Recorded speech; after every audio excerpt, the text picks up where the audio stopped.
In studio. We have the birthday boy with Maurice Ashley. Wesley So. Yeah, thanks for remembering. Thank you, guys. Happy birthday. Thank you for all the birthday greetings and to everyone who greeted me today. Arbiters, the players. Wesley, Very fun. Let me say happy birthday as well. Yeah, thank you. I mean, the last thing I want to do is play chess on my birthday. But I'm very, very glad tomorrow is a rest day. So also that's one of the reasons why I decided to play a bit safe today, because the last thing you want is to lose on your birthday. I'm sure the last thing you want to hear also is that Rook D1 would have probably won the game for you. I saw it outside, yeah. Yeah, the thing is, yeah, E5 was a howler. I mean, it's a blunder, obviously. But I just didn't spot Rook D1. I thought H3. Also, I was getting a bit low on time. That's the reason why I took on D6. But yeah, it's very weird, actually. Rook D1 wins by force, but you kind of have to see King E1 3 moves later. Like, Yeah. it's all fours, King F1, Knight E3, F E3, Queen H2. Like, you have to see King E1. Otherwise, if you play something else, like Bishop E4, which looks more natural, actually loses to Rook H3. Sorry, how does it lose, Wesley? Rook H3. Right here, right now? Yeah. Wow, we were looking at ideas with Knight C4, but Rook H3. Try to find a defense. But I didn't see it, obviously. Wow.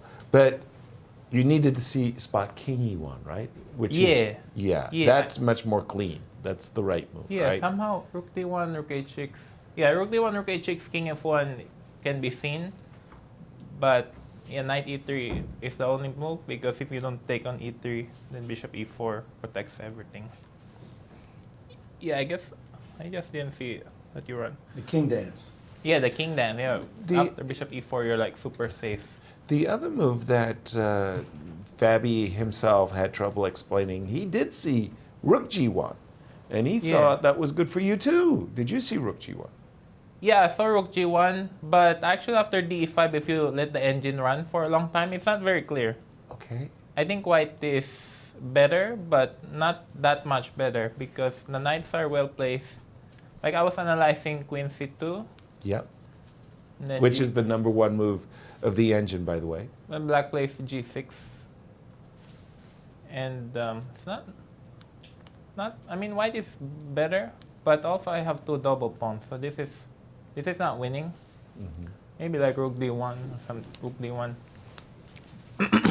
Because now that you've provoked G6, there's no Rook H6. attacks. Yeah. Yeah, but it's not winning this position after F5.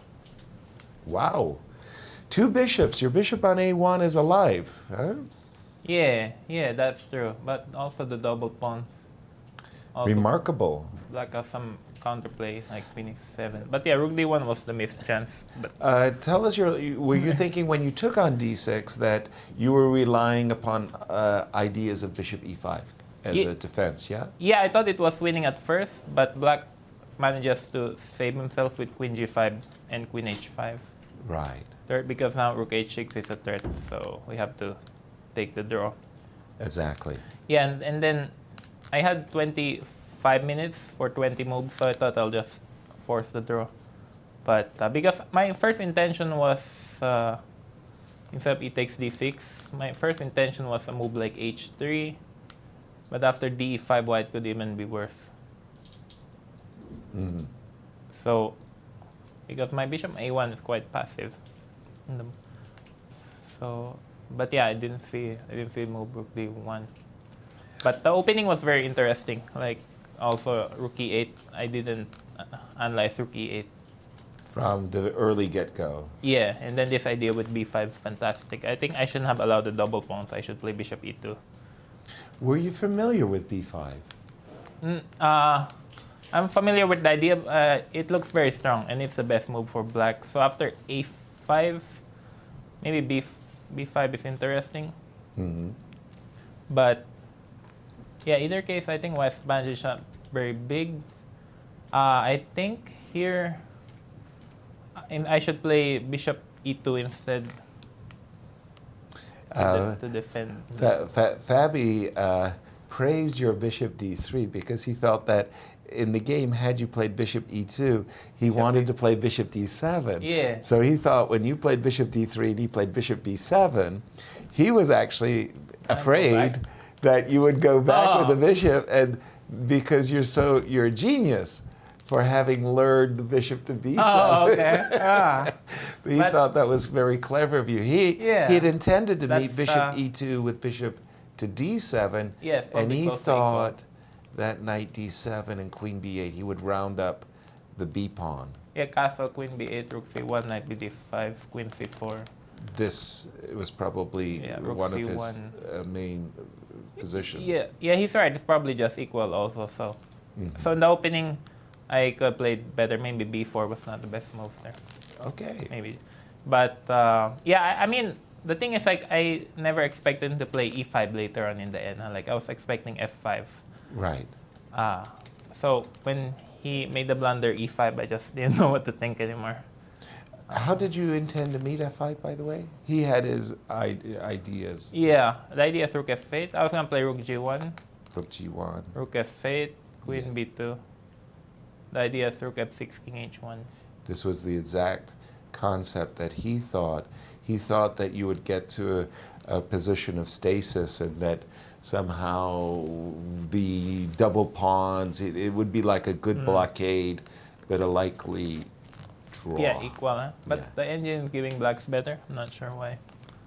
Likes the knights. Huh? Likes the bishop on a1. Bishop. Yeah. Yay! Really great bishop on Yeah, I a1. was gonna play something like this, but obviously I missed f5 a few moves ago. Right. Yeah, f5 was what I was expecting. Yep. Wesley, we all hate playing on our birthdays. Yeah. Like when you know you got to play a big game like today, what do you do to switch out? So you say, okay, I do have to play, and I know it's almost what do we call it when it's the day when superstition is the word I was looking for. It's a superstition for chess players that your birthday is the day you lose. It's happened to me before. I remember losing to Greg Shahadi on my birthday. It's the same tournament I got my final GM tournament and made the Grandmaster title. But that loss was my second round loss on my birthdays. It's like, happy birthday. Do you think about that? Yeah, I've lost on my birthday before, I think, a couple of times. I think 2007, and I was 13 years old. I lost my birthday. That's the kind of memory we have. Yeah, you never forget We those cried. We cried. Also, I beat Hikaru on his birthday in London 5 years ago. So that was memorable. The thing is, you just work. You gotta be strong. You gotta be tough, and you gotta play a good game and try not to lose. I think that's the worst possible way to celebrate your birthday. Yeah, you don't forget them. But I'm very glad it's a rest day tomorrow. You just gotta give your all. We all know the U.S. Championship is a very tough tournament. You gotta keep fighting every game. But yeah, preferably you don't play a tournament on your birthday.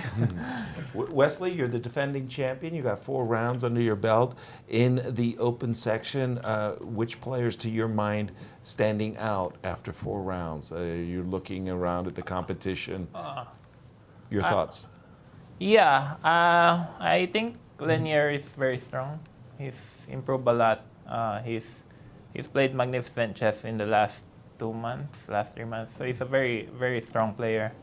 I think his rating can go higher than what it is currently. Fabi is the top seed, but I think he's a bit tired. He's not in his 100% in this tournament. He's making mistakes which he never would. Yeah, I mean, he's had dubious positions, but still, as the only 2800 the tournament, he's still the favorite. I think Ray Robson is playing very well also. His rating has been quite stagnant the last few years. He hasn't played any over-the-board chess. Maybe played only 1 overboard chess in 2 years. So, but he's playing really well. And you got to like his position in the game right now against Jeffrey. Yeah, I'm a bit surprised with what's happening with Jeffrey. Jeffrey has a lot of promise. His rating was very high, but the last few months haven't been so kind to him. But is it equal? But yeah, I'd say that Lanier, Fabi, and Robson are are very dangerous. Those are the players you really are looking at, paying attention to. Yeah. Thank you. Also Sam, but Sam Shankland has been playing nonstop for the last 5 months, so I think he's a bit tired as well. Last quick question. Sam Sevian. Yeah. Nice surprise junior player, tied for first. Is he +1? Yeah, and he's still playing, yeah. Yeah. Yeah, no, he's very strong, very aggressive. I've had a terrible result with him. He beat me in 2015 when he was like 13 years old. So I remember that game. He won with black. He's very aggressive, very intimidating. He's big and he's wide and he's just a scary opponent. And yeah, he's a very aggressive player, but Sounds like you're describing a UFC opponent. right. Like a wrestling WrestleMania, no, right. yeah, Fabian is very intimidating. He stands right in front of you after he made this move. So it's always tough. But somehow, I don't know why his rating hasn't. He's been a bit inconsistent the last few years, but he's always dangerous. But let's see. I guess Jeffrey is in trouble again, as he mentioned. Against Ray Robson, yes. Yeah. Thank you, Wesley. Good luck in the rest of the tournament. Enjoy your free day. Get your rest. Day. Yeah, thank you. Absolutely.